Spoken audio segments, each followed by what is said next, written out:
What's up, everyone? It's A3 After Dark Sunday Night Live following the NWSL weekend, week 4. It all took place, and we're chatting all about it right now. So thanks for hanging with us. If you're on YouTube, hi, hello. It's great to see you. Join the convo in the chat, like this video, subscribe. There's a lot happening out there, and we're happy to hear from you guys alongside Darian Jenkins and Sandra Herrera. I'm Lisa Carlin. D, you're already in the chat. What do we want to hear from the people today? What do you want to know about the NWSL weekend with the A3 herd thought of it? A3 herd. Actually, a topic I was thinking about is which connections are you guys loving to see right now? I think we're starting to see players that combine really well. Now I'm thinking Alyssa Thompson, Riley Tiernan. We just saw Ludmila, Jamise Joseph. Who else do you guys see that's cooking in the NWSL that could be kind of a threat moving forward? Because now we're really starting to see these players gel. But those are the ones that stick out to me. But it feels like the weekend's been like 5 days long. But I want to know what the chat thinks. Who else is clicking? I like that one. Guys, don't forget, you can also do defensive pairings as well. Darian's just jaded. It's just not as fun.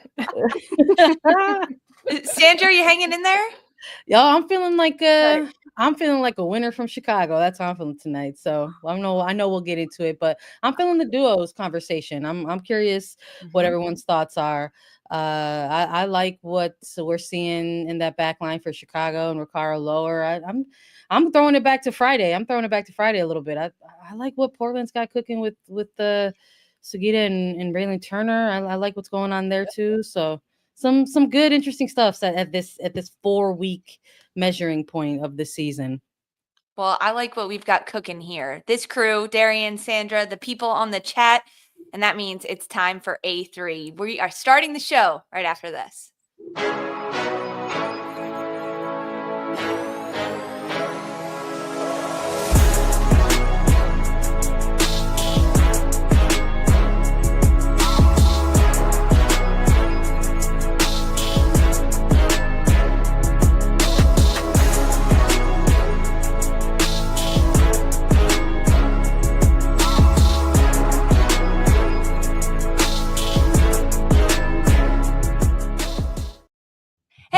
Welcome into Attacking Third for a Sunday night recap, talking everything from NWSL Week 4 actions. We are going to give you our biggest takeaways, perhaps talk to a player, or at least give our initial thoughts, maybe chat with a player. You got to stick around to find out. And of course, we do our NWSL weekly best 11. We each take a line and pick the players that stood out to us. So thanks for hanging with us on YouTube, Galazzo Network, or if you're listening as a pod, thanks for being here. I couldn't do it alone. I'm alongside Darian Jenkins and Sandra Herrera, and I'm Lisa Carlin. As a reminder, we are going live Tuesdays and Thursdays, 11 a.m. Eastern on YouTube, and then every Sunday throughout the NWSL season. And tomorrow, Monday, you can listen and join Lola Bonta live Monday afternoon, 4:30 p.m. right on YouTube, and hear what she has to say about the weekend. Darian, Sandra, guys, so much to talk about, but Sandra, how are you? Chicago, they're coming off a win. I mean, that game just ended, so I have to give you some flowers. Congrats, bud. It's been a long time coming. I just want to thank the two of you for being such a great support system these last 4 weeks. It's been tough out here.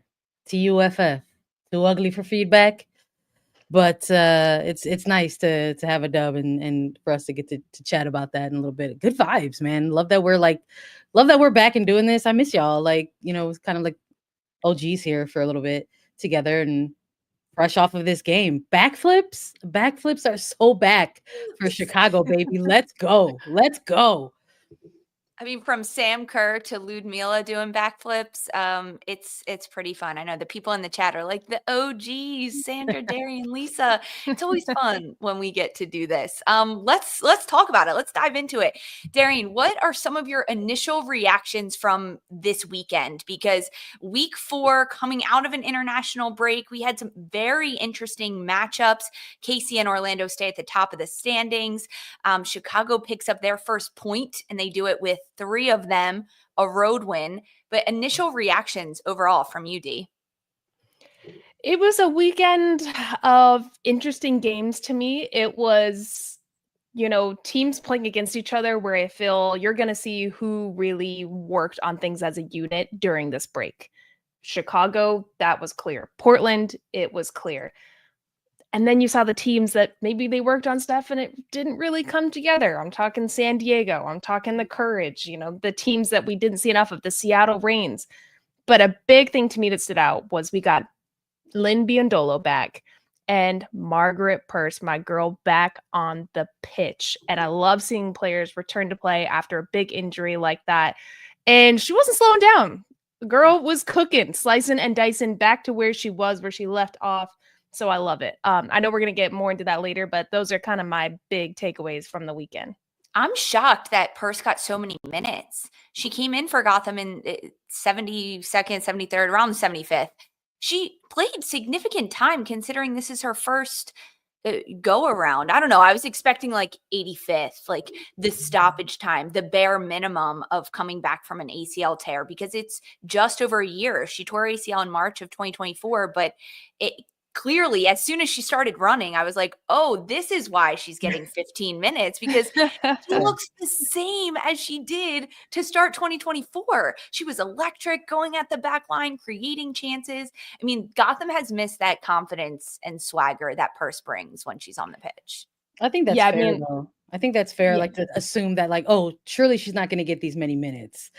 But the vibes were good in this game. I mean, they racked up 3 goals. Esther like popped off on this game. Like it was perfect to give a player like Purce the opportunity to maybe chew a little bit more of those minutes if she had it in her. Also, justice for Brianna Pinto. She needs to start matches. Yeah. How many times do we see her come in clutch late in a game, but it feels too late? I had a feeling she was going to score when she came into this match too, because she kind of comes in and plays with an audacity that I feel like the front line for the Courage is missing. Yeah. And they need more of that. I don't know what's happening over there with their lack of scoring goals right now. It's tough to watch because they play such beautiful soccer. Then it doesn't result in anything yet in the front line. It's almost like, I don't know, like, are they also still trying to figure out like their best 11? Like there's a little bit of that energy for me with Meredith Speck too. Like I felt like her energy off the bench kind of shook things up or tried to change things a little bit for the Courage. This was a game that was definitely like the 2 games that we're coming into in this recap on Sunday were absolutely the 2 games that we like honed in on in our preview episode when we had Jen Beatty on and Jess McDonald. And I think when you look at these 2 particular teams, kind of ask them like who needs to like kind of take this game by the scruff of the neck and like lead their team to like a victory. And they both kind of went with like veteran pieces. And for Beatty, it was Sonnet. And then for Courage, it was a Denise O'Sullivan. And I think we saw Sullivan trying to do a little bit of that in the beginning, but it ends up being kind of like complete opposite players for Gotham who end up taking over this game. For North Carolina, I want to give a little bit of love to the young Japanese player who earned her first start, Shinomi Koyama. She looked very good in the midfield for a young player getting significant minutes, but you're exactly right, Sandra. I think they're still trying to find what they want to do on the pitch and how they want to execute it for North Carolina, because they have all these pieces that are very similar, but they play differently depending on where they are on the pitch and who they're playing alongside, right? We saw Ashley Sanchez play out wide on the wing. We've seen Jaden Shaw play in the 9, play in the 10. They have a lot of these playmaking type of players. We got to see Manaka get more minutes this week than we have in any other week. And I think she made such a big difference on the pitch for North Carolina in helping them create more chances, right? Every week it's been possession for North Carolina, no goals and not a lot of chances to show for it. I think this week was a little bit more for North Carolina, having to do with the way their midfield played. But I mean, they're missing a striker. And I think that's the biggest hole that they are not going to be able to fill, especially because international trade deadlines closing, and now what, they have to wait till the summer. It's tough. And where they are in the standings for North Carolina, it is so uncharacteristic of that team, where they're standing and what they're doing right now in the season. Yeah, go ahead, Sandra. I was going to say, like, this week 4 kind of energy was like the games were interesting. But I think within them, there were like these sort of semi-statement type of games between each of the fixtures that we saw throughout the weekend. And I think out of all the games, there were maybe some more definitive answers in this Gotham and Courage game. Gotham, they have a roster, period, baby. That's what's going on there. And the Courage are still trying to figure things out. It's not a great place to be right now. Fun fact for you, Gotham FC, the only home team to win this weekend. Every other win came from a road team, and there was no draws, which, frankly, love to see that. 3 points across the board for some of these teams. I want to talk a little bit about Portland because this group came into the weekend. They played Friday night off of an international break, having the least amount of days together, considering what was happening with international break and getting players back. But this to me was a notable because they pick up their first win league-wide. Comes the 1,000th regular season win. It was just 1-0 over Utah, but I was impressed with Dana Castellanos. Sandra, you're going to like this because I know you've been high on her, the Venezuelan international. I haven't seen enough from her in the last couple of years. This game for Portland, I saw what some of the hype is about for Dana Castellanos. Rob Gale speaks so highly of her and what she can do.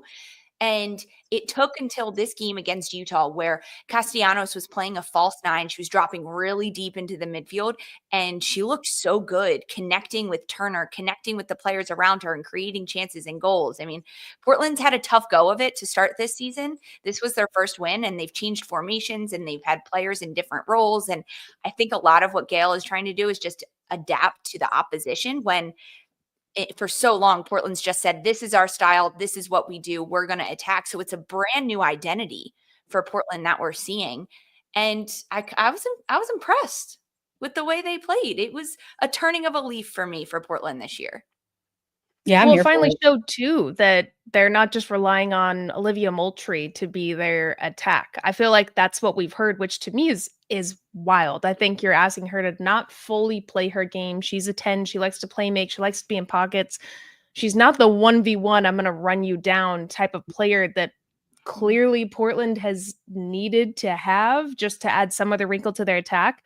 But I think yes, Dana Castellanos, I think we're seeing more from her, which is great. Am I convinced yet? No. But Hina Sugita to me is their best player by far. I think how she works off the ball defensively, how she orchestrates the attack, she's all over the pitch. I agree. I think we finally saw some spark from Portland, a little bit of hope from what we've been seeing from the first 3 weeks. And shout out to Raylan Turner, my fellow Bruin, getting a goal. 100%. We got to put some respect on the name. Like, shout out to Raylan, honestly, because everyone, that was the biggest question, going into this season for the Thorns. It's like, where are these goals going to come from? And yes, like there's excitement that generates around signings in someone like Castellanos, but this was someone that they signed who was going to step into her own year 2 in NWSL after a kind of up and down season with Bay. Never really got going there.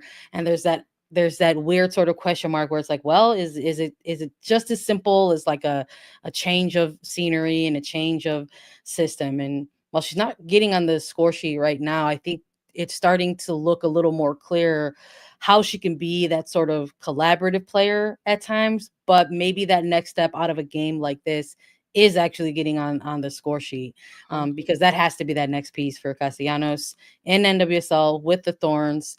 And while it's still technically, I guess, kind of early in the season, it's just sort of phase 1 of the season still. So maybe beneficial on the other side of that coin to say, all right, they're going up against a Utah Royal side that is also kind of equally struggling a little bit to start this season.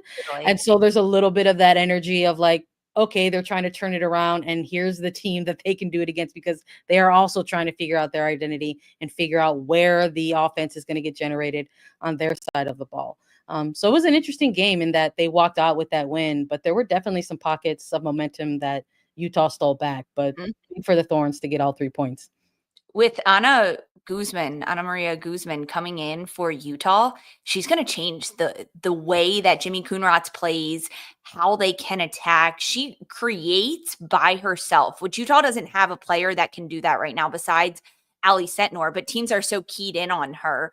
It's really difficult for her. Plus, she's often put in positions where Naeher has to play back to goal, and she's just not good enough at that. She's not. And that's the positions that she's put in. So having Guzman be able to get some initial minutes in the NWSL right now, the way that Guzman's growth can happen with this Utah side is really going to help them in their attack overall, take some pressure off Naeher, also open up some space for her so that Naeher can get the ball where she wants it, running at the back line, facing the goal. Because in this game specifically, in the first 3 weeks, Naeher's biggest struggle has just been playing back to goal and not being able to turn her defenders or create for herself. She's just not strong enough in that area of her game. But man, you get her 25 yards out with 2 yards of space, she's going to hit a banger. So it's one way or the other for Alyssa Naeher and for Utah. Sandra, shout out to Bella Bigsby. I like that you put that in our chat right now, because heck yes. Shout out to Bella Bigsby, Portland Thorns goalkeeper. I mean, she looked great. First game since 2023 after having her baby, a shutout, a win for Portland. You liked it, Sandra? I love it. I always look, I'm here for shutouts. I'm here for big defensive performance, and I'm definitely here for keepers who can keep the shutout. Tough to come into, I think, this moment for Portland, just because Mackenzie Arnold was putting together some good games, I think, for Portland, but opportunities come when they come. And in this case, they needed someone to step up, and it was Bella Bigsby for sure. Okay, let's talk some biggest takeaways of this weekend. Things that we noticed, things that stood out to us. Darian, for you, what are some of these biggest takeaways after week 4 action? Okay, number one, I think I'll admit I've been writing.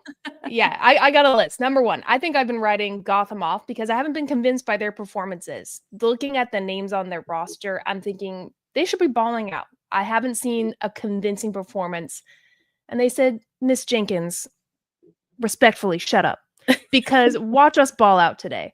I'm looking at this roster, and they're starting Esther, Ella Stevens, Portillo. And I'm like, okay, badass. Love that. You look at the sideline, Midge Purce, Jace, Jessica Silva.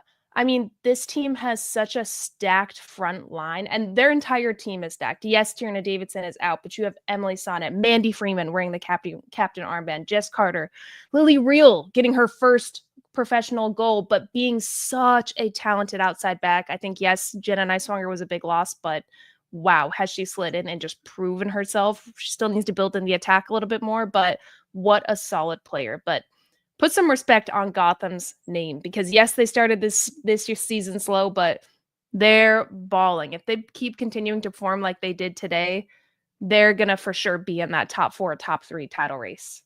That's Gotham power. Currently in 5th right now in the standings after picking up this win, a win that they so desperately needed, their first of the season. Is this just history repeating itself? I feel like Gotham starts off slow every year, and they have a trouble finding consistency over 90 minutes and over a 26-week season, Darian. It feels like that's their kryptonite at times. How can that be different this year? Or who could make it that different? Yeah, I don't think it's gonna change. I think we're gonna kind of see the same formula. You know, when you play for a team, and that's just how the season typically goes. You know, we've been here, we've done this. We know how to crawl back. We know when the time of the season is gonna come where we're gonna flip things around. We're seeing that with Gotham. I think they're gonna get even stingier defensively. They're gonna keep building. Midge Purce is back and cooking. Jess Silva is back and cooking. She should have had a goal tonight. I know she's gonna miss that, but damn, are they just good. They have so many players. That's another team that just like, how do you stop them when everyone's really healthy?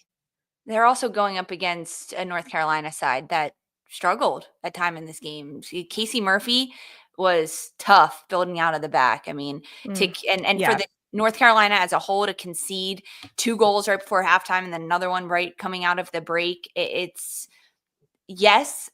Gotham has depth and they have moments of goodness, but I'm still not convinced yet for this Gotham side because they weren't up against good enough talent tonight against North Carolina. I can feel that too. I feel you. I need a little more. I need a little more consistency from Gotham. A player that has shown us consistency for years and ends up with the first win for her team tonight. 3 points and a huge game is goalkeeper Alyssa Naeher for the Chicago Stars. And we are so excited to chat with her now. So, Alyssa, are you here? Are you hanging with us? Hey, there it is. Congrats on the win. 3 points on the road as well. What was the page turner for Chicago to get a win tonight over Bay? I mean, to come out and have Ludmilla score, such a great goal. I think it was like 6 minutes into the game. That's something that we talked about. I felt like we've had a good couple weeks of training. Obviously, Lud hasn't been with us. She's been with Brazil, but the rest of the team, like we've been putting in the work in these last 2 weeks of the FIFA window. And it's something we talked about. We wanted to come out fast, wanted to come out strong. Obviously 0-3, we knew that this was a big game for us. We knew that we needed to come out with some energy, and obviously great finish from her. But I think the best part about it was like such a good team goal from us from the start, which I think really set the tone for the rest of the game. And it's something that we knew we were going to have to come out strong and play a full 90 minutes or 98 minutes, however long it ends up taking. So I'm really proud of the way the team competed tonight and started so strong. Alyssa, I want to ask, you guys look so strong defensively this game. It looked like you were closing the lines a little bit tighter. You were closing gaps. Is that something that really you guys were working on in this break and that gave you a lot of confidence coming into this match?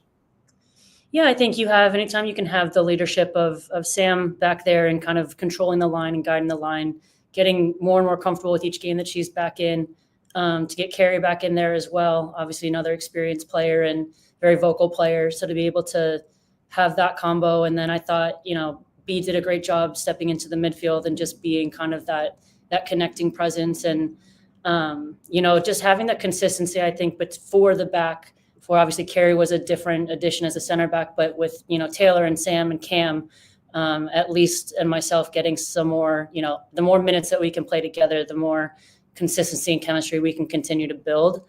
I think we can start to have a lot more of those movements synchronized rather than having, sometimes it's really hard, even as much as you're communicating, to get things out fast enough to really make, and I think that's now, the more that you play together, the more that you're seeing things the same way, you're thinking things the same way. Through training as well. So to just be able to all get on the same page and have kind of fluid movements, I thought tonight made a big difference against a great attacking team in the Bay. They throw a lot at you. So we had to be dialed in and ready to go. I love it. I want to chat a little bit more about what the things that you saw in front of you, Alyssa. I mean, you mentioned that goal in the opening 6 minutes. I mean, did you have a reaction to when you saw Ludmilla bust out the backflip for the? I had more of a reaction to the backflip than I did to the goal itself. The goal I see all the time, but usually she's scoring on me in training, so it's nice to see her score on the other side for once. So, but no, I think just again that I thought Ludmilla stepped up big in, the last game that we had against Louisville. The energy she showed in the last 10 to 15 minutes of that game, kind of pushing the line, driving the team. You saw a lot more of that life and energy from her. And she's such a dynamic player. She's such a passionate player. To see, her chasing balls down and to finish the way that she did. And again, just to see the personality of it too. I think that's a great thing for her. And it's something that, any little thing that you can do to kind of rally a team and rally people around you. I think you saw all the smiles from none of us were ready for it. None of us really expected it, but, it just kind of makes that a little bit more, galvanizing for the group. I love that it was a surprise for everyone on the pitch and including us at home. And just a follow-up for other things that you saw in front of you. There's some players that are stepping into year 2 and year 3 in their professional careers, whether it's Jamise Joseph or Ali Schlegel as well. What can you say about their, adopting these sort of bigger roles as starters in these early stretches of their career? Yeah.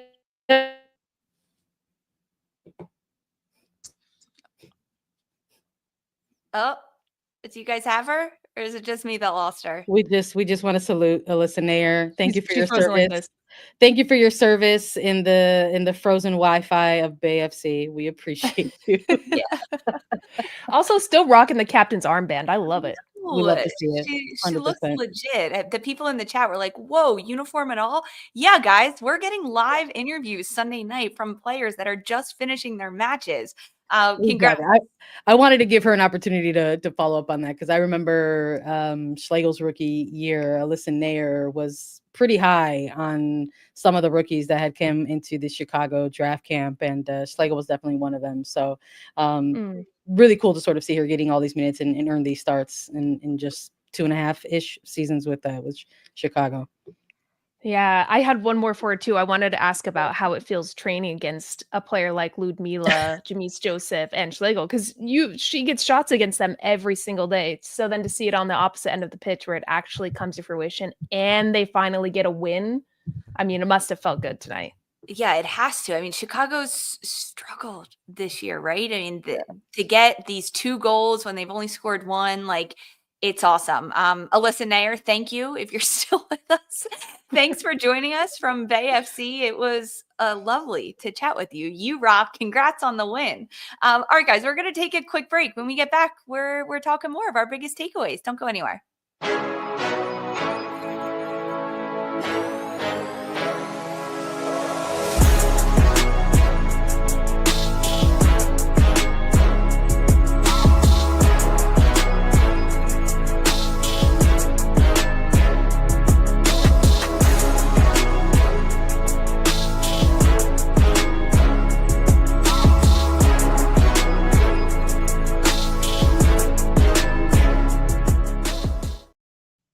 Welcome back to A3. Now, we did start talking about our biggest takeaways, and Darian gave us a 1. And I don't think we ever got to 2, 3, 4. I don't know how many her list concludes of, but okay, Darian, go ahead. Some other takeaways you have for us. Okay, I'm just going to hop into my second one. It was Selly of the Year. Let's go. Ludmila! I wanted Sandra, I'm so glad you asked Alyssa if she was shocked more by the goal or the celebration, because I wanted to be like, have you seen her practice this? I mean, did the training staff allow you guys to practice this? Like, were you expecting this, or did she just whip out the whatever it's called backflip? Like, that was insane. Celebration of the year. Sorry, Kansas City. Nothing's gonna compare to that unless you come with a double, I don't know, round off back hamstring, round off backflip. You don't do that. You don't want anyone getting hurt. But from Alyssa's response, it seems like she's never done that in training, because she was like, yeah, that surprised me more than the goal. So it makes me think that it was she whipped that out of her back pocket. Absolutely. Bad ass. It had to be a Brazilian to do it too. Yeah, the confidence. It had to. Yeah, it had to be another Aussie or a Brazilian. And another Chicago player, because that was Sam Kerr's thing. Like, it's perfect. Yeah, it was bad.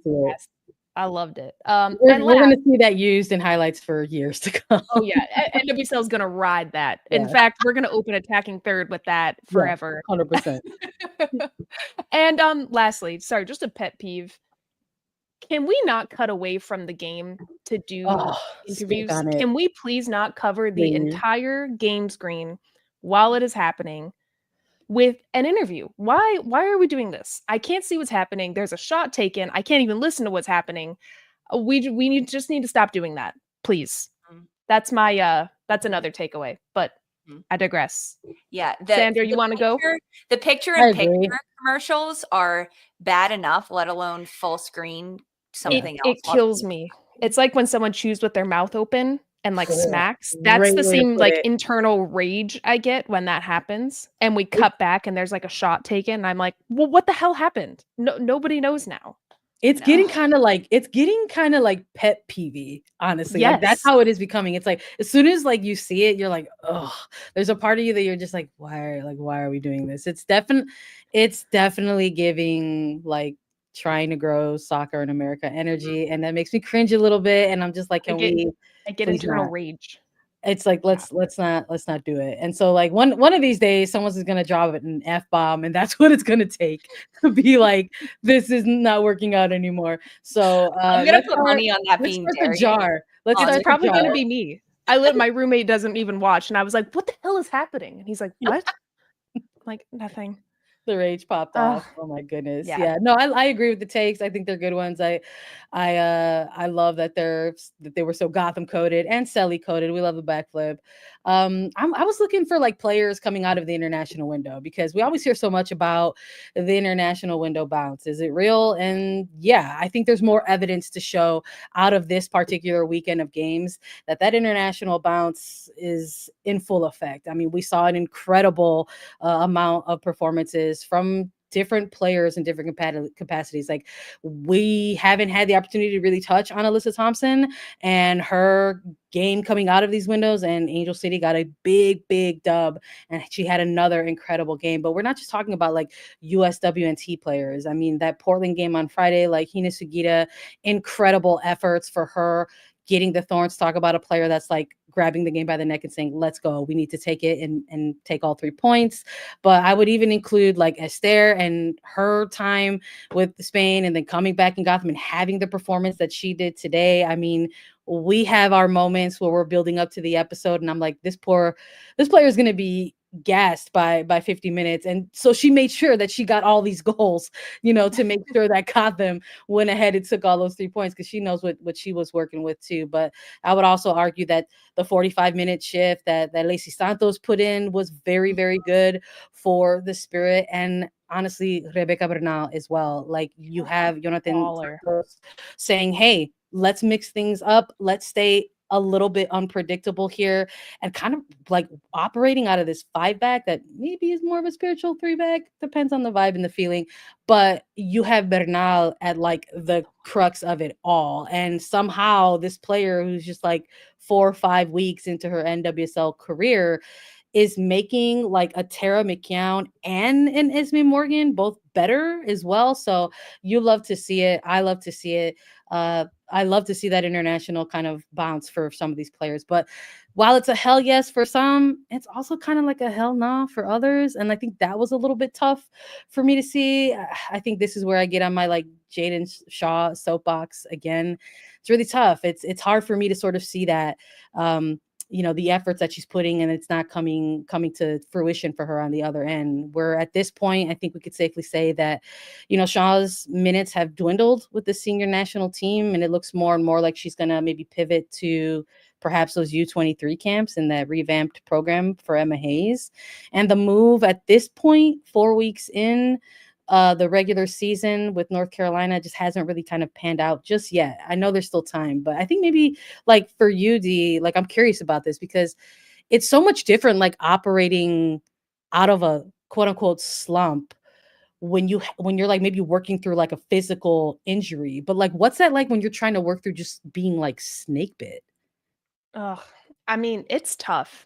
It is really tough. And you want to talk like in relation to Jaden Shaw, or just those players that are like, in general, or if you want to use Shaw as an example, just in general.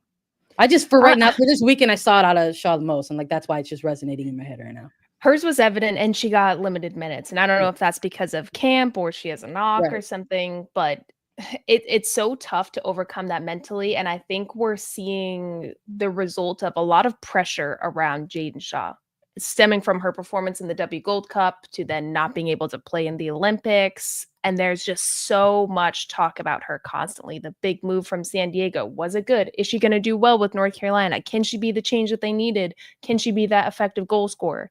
And it's all that pressure. We forget how young she is. She's an incredibly young player. Remember when Alyssa Thompson was going through dealing with pressure as well, and she wasn't enjoying the game. We didn't see her in the qualities that showed out on the pitch. I think we're seeing that slump. I hate that word, but slump with Shaw as well, where she has to overcome that in some way, and she's the only one that can do it. Whether it's like, you know what, screw all of you guys, watch me do this, and she shuts out all of the noise. Or, you know what, North Carolina has to do something where she's set up to get a goal that sort of resets her confidence. But it's going to take a little bit of time. She's so young.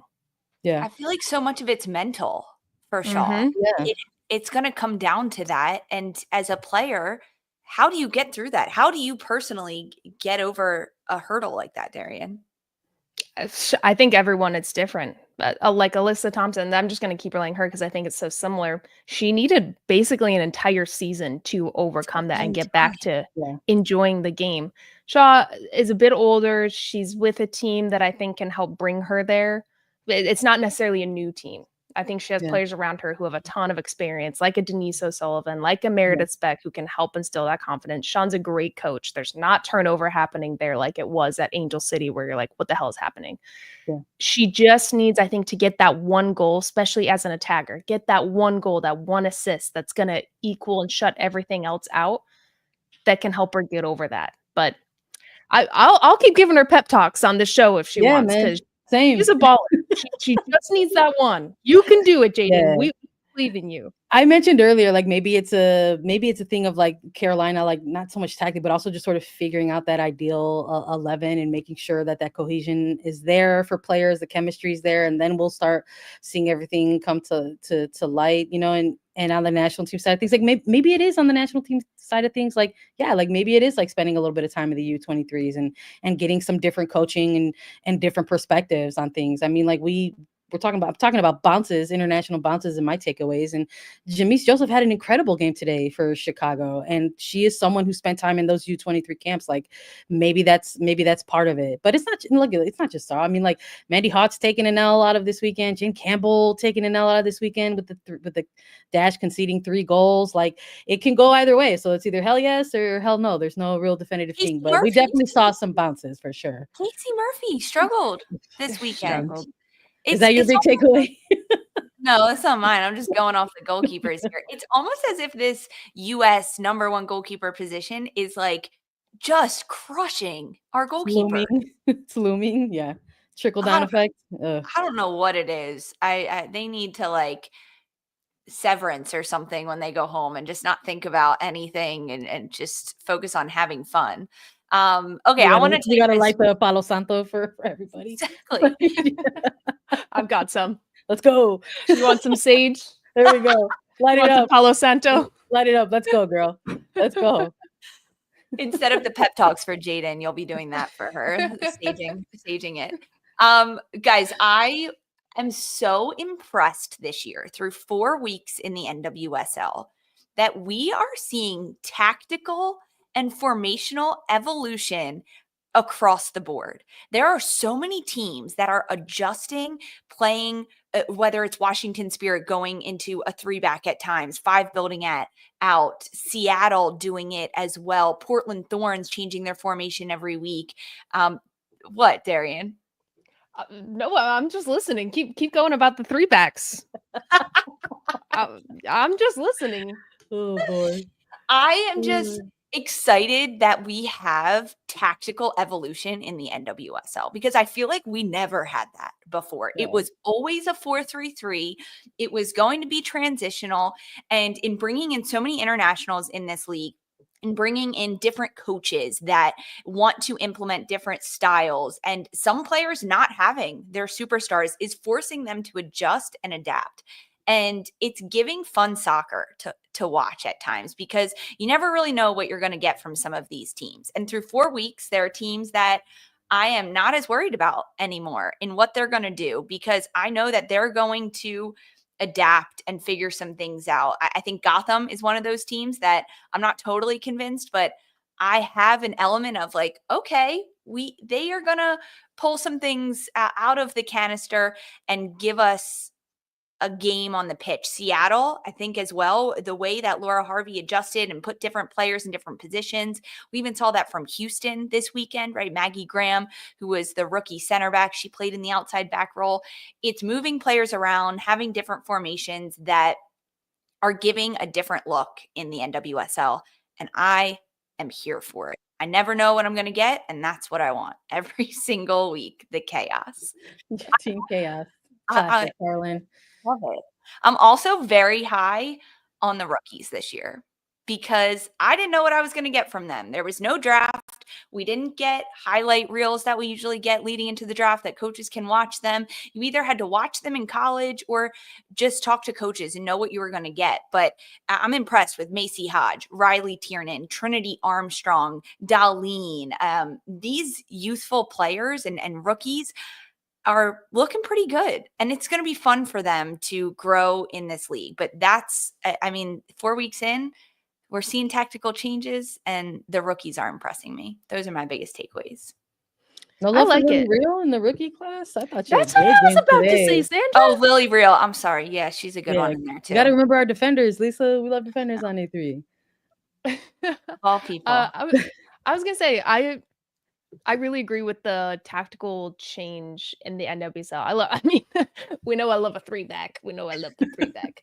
I'm not gonna lie. I did say that, Mark. You can fact check this. I did say that a couple weeks ago at the beginning of the season.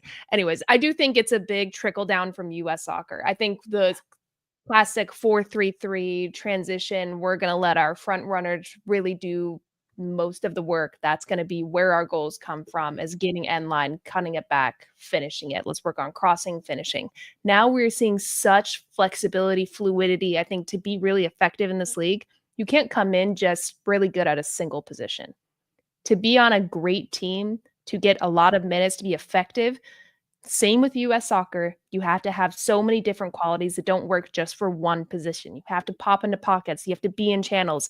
Yes, you can flip a team around when needed, but you have to be able to break them down on the ball. Even Houston, we saw brilliant, Lisa and I covered that game. We saw brilliant moments from Houston where they had such great style of play. Did it result in a lot in the attack? No, but really good moments. So that's a really great shout, Lisa. I love it. And I'm actually looking forward to how teams keep adapting, because I do think maybe we'll hit a point like the 4-3-3 where it felt stale, where everybody's kind of trying to play the same way because we see US soccer doing it. We see international teams doing it. What's the next evolution of this that's another tool in these teams' arsenal to go out and play against big competition? Mm-hmm. I want a 3-4-3. That's what I want to see a team play. Keep more players up top. You have to build your roster around having a solid 3 in the back, because although we have seen 3 in the back, it's mostly on the build out, not defensively. When teams that are playing with 3, quote unquote, in the back, it's only in possession. Then they drop to 5. So I really would love to see an evolution where we get true 3 center backs and 3 forwards that stay up high, and then 4 in the midfield that it can play both sides of the ball. And really, do you think there's any team right now that could try to do that is built in the rosters that's built for that? That's I think Washington could try to do it. I think that they have center backs with Bernal playing in the center back. That could be a little bit better with McKeown and Kruger. That's who I would want. I think that Angel City would try to do it. I think that we would see them try to do it, but I don't know how successful it would be. They'd have the speed. They'd have the stamina. That's why they would try to do it. Not even the speed. They'd have the stamina. Yeah, and the speed. They're the fastest back line in the world, arguably. Okay, so if we were playing a 3-back, who would be the left, center, and the right? The 3 of us. Yes, as in the 3 of us. Oh boy. I think Sandra will be the center back. Yes, I was gonna say, put me in, please. I love to box, so let's go. And I think she's calm, and she would keep us composed and organized. She would direct traffic for sure. Yep. I love to be like, yeah, go run. Darian, you take your pick, whatever side you want. I'll go on the left. Right on. Wow, this is fun. No one's getting past us, guys. That's right. Right, sign us up. Well, although we aren't an A3 best 11 starting with the 3-back, we did get to pick our A3 best 11 of the weekend. We're going to give you those 11 players next. Stick with us.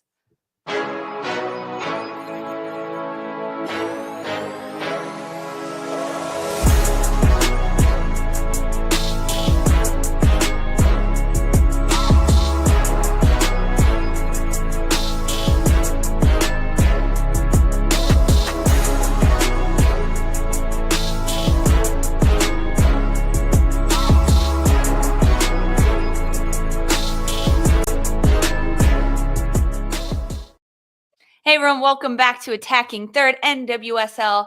Week 4 action has concluded. So we're giving you our weekly best 11 from attacking third. We're going to start with the front line and our forwards. And of course, the rules here apply. It is a 4-3-3 formation. And if we have any players that we would like to nominate for, we may do that and we may argue about it. All right, forward line. Go ahead. I believe that's you, Dee. Oh, of course it is. I love this. First up, Alyssa Thompson. Homegirl's been balling. What confidence slump last year, totally forgotten about. Not only just with the national team, she's brought that play, like Sandra said, to Angel City, coming with her first goal, first assist in her professional career. 10 goals, 10 assists for Angel City, and she's still just so freaking young, and the ceiling, we can't imagine where it's going to be. So she's my first nomination on that left side. Center forward, Esther. I was up between her and Ashley Hatch, but a brace tonight, her 4th brace with Gotham. I think she only likes to score in braces in the NWSL. I mean, she's come in and made a statement every single time. She scores 1 goal, she's going to get a second one. So I love it. Her cheeky movement to free herself up on the header. And then, you know what, just being kind of a shit stir and staying around Casey Murphy, blocking the throw out, which Casey Murphy should have done better. But I mean, you're not expecting a player to do that just off the cuff once you make a save. And then for her to be calm and put it away was just chef's kiss. And last but not least, also partly because of the badass celebration, Ludmila. Ludmila on that right side for me, getting a brace as well. Wow, welcome to 2025 season, getting the first win for Chicago off of the international break. Another one of those hell yes players from Sandra. I loved it. I think she's going to turn this team around. What energy she brought is so impressive. And then to do the backflip, Selly, I couldn't not put her on there. But I'm here to see if you guys want to poke holes and nominate somebody else. But it's tough. No, it's tough. I mean, I was with you, like exactly with like I got a line through Hatch on mine right now because like guys, she leads the Golden Boot race right now. Yeah, it's if we were saying for the month, Hatch would be there. Boom, we're doing team of the week out of week 4. Quattro, not team of the month. We're not talking about April. Maybe we'll have our say on April, but right now out of week 4, that was an incredible 50-minute-ish performance by Esther. I mean, it was hard to. I mean, you can maybe even make a case for Bandit getting back on the score sheet this week for Pride, but I don't think you can move away from what Dee's got right now. I agree with Esther. I think Hatch could be in there. Who do you take off? Alyssa Thompson. You take off Thompson? For Thompson? Yeah. I would put Hatch in there for Thompson. Damn, who's serving up the balls then? Who's serving up the balls then? Who's getting no? No, incorrect. Wrong. No, she didn't warn us she's not changing anything, so it's fine. Whatever. I'm not convinced. This was well thought out. Fight for you later, ma'am. Sorry. Incredible. All right, Sandra, my bud, midfielders. That's you, right? Yeah, I'm keeping it international, and I loved that the Utah and Portland game got things kicked off this weekend, and I loved what we saw out of Hina Sagita. This was a player that I think has become a bit of a Thorns staple. We remember we're talking about a 4-week mark. We remember the Thorns last year at a 4-week mark. People were like, where is Sugita? Does she have a knock? Why is she not starting? Why is she not playing? Because of who she is and what she brings and how she changes the dynamics of the team. And so I absolutely have her in my midfield trio. I'm also going to give a nod to Lacey Santos, keeping it with the international bump here. I thought this is a player that had a lot to give in the time that she was given for this weekend, and thought she was absolutely a beast in her role. And of course, I don't think she's been off in 11 yet at this point on A3. but Debinha is 100% in this midfield for me. And I don't know who else you would even argue in her place specifically. If you didn't have anyone else to take out, you can only swap Debinha for someone else. I don't think that anyone could. This is a player that has been doing so many incredible things for the Current. She not only leads their team in like chances created, I'm pretty sure if you want to fact check me, she's leading the lead in chances created, but we'll see what that's up against with Alyssa Thompson. But this is someone who's just been phenomenal. I think when you're looking at 4 weeks in, it's not just the fact that she's made every single one of our team of the weeks. And when you have a player that has made it so difficult to make sure that they stay on things like this, you have to start that MVP chatter 100% around Debinha. She is, I think, for me, leading the pack in terms of MVP candidates for the early stretch of the season for sure. Going with Deb VP. Let's do it. With the 25 assists, 50 goals, she entered the club this weekend. Yeah, she was the first one I put in my midfield list. And then I also had Sugita and Santos. But Sugita definitely. Honestly, I feel like if you were to take someone off of this list, it might have been Lacey Santos. That's fair. Yeah, I think that's fair. I think I'm not. I could be swayed, but I mean, who you putting in out of the midfielders for this week? Labonta. Yeah, sure. But she has made our list, right? I think Santos has too. So yeah, no, I love that shout. Lacey Santos adds such a weapon to the Spirit because now you can't make mistakes around the 18. I think there's very few players where you're truly threatened that they're gonna put this away. This could be a true goal scoring opportunity just off of the kick. And Lacey Santos is one of those players. She's proven it twice now. What was it? The Challenge Cup? Is that what we're still calling it? The Challenge Cup, the final rematch. Yeah, that's what it was. And this last match. You cannot make those mistakes because she's going to put it away or cause some sort of true threat in the game. And to do that consistently is scary. But Sandra, I don't have any, we're agreeing with each other on both of our lines. I don't have anything to say about this one. We're vibing. Lacey Santos is hey D. Oh, sorry guys. Drop. Lacey Santos, when I was watching this Washington game, we were covering the Houston Angel City game. I was like, why was I distracted watching it? Yeah, I was working. And we saw that they scored. And we saw that it was Santos, or I saw it was Lacey Santos. And I was like, oh, it was a set piece. I didn't even see it. I just knew because she is so lethal. Yes, she gets run of play goals, but her set pieces are insane. The fact that she can do that consistently is incredibly impressive. I'm with you on these three in the midfield. I think the midfield group was probably the easiest to pick out of this weekend because of how dominant those three were. Okay, guys, let's do our back line, the defensive line. I am starting with Lily Real. She is a rookie, a goal scorer for Gotham. And when defenders get on the score sheet, plus they have outstanding performances, of course, you're going to be in the A3 Weekly Best 11. So congrats, Lily Real.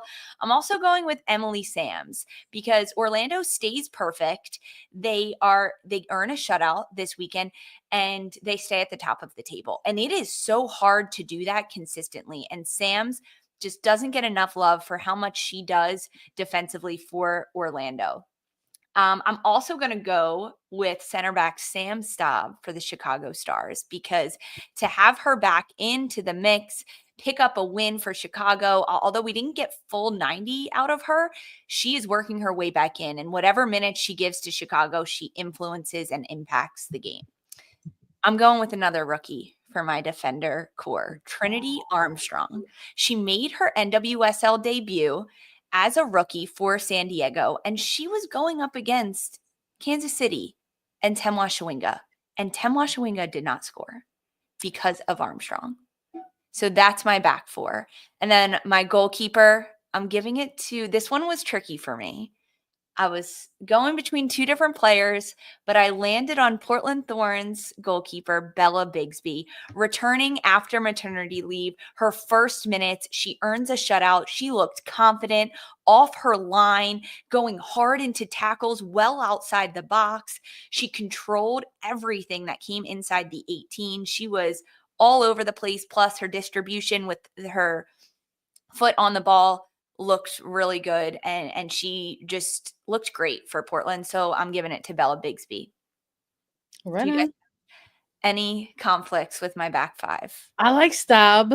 I think, we got some. Look, we're doing this Sunday nights, right? Everyone's getting their best cozy sweater and joining us Sunday nights. Like, and you're gonna think of that game that you're just coming off of. And I've got Staub on there too. There's a part of me that's just like kind of still fixated on it. But I do wonder if maybe some of the earlier games, Rebecca Bernal, I thought she had another really great game. I think she has to be in our team of the week. I think but it's tough because you're thinking, are you getting out Sam's, who I think one of those players, even though didn't see a lot of time in that international window, comes back and is exactly who she is for the Pride. Like, does not miss a single step or beat.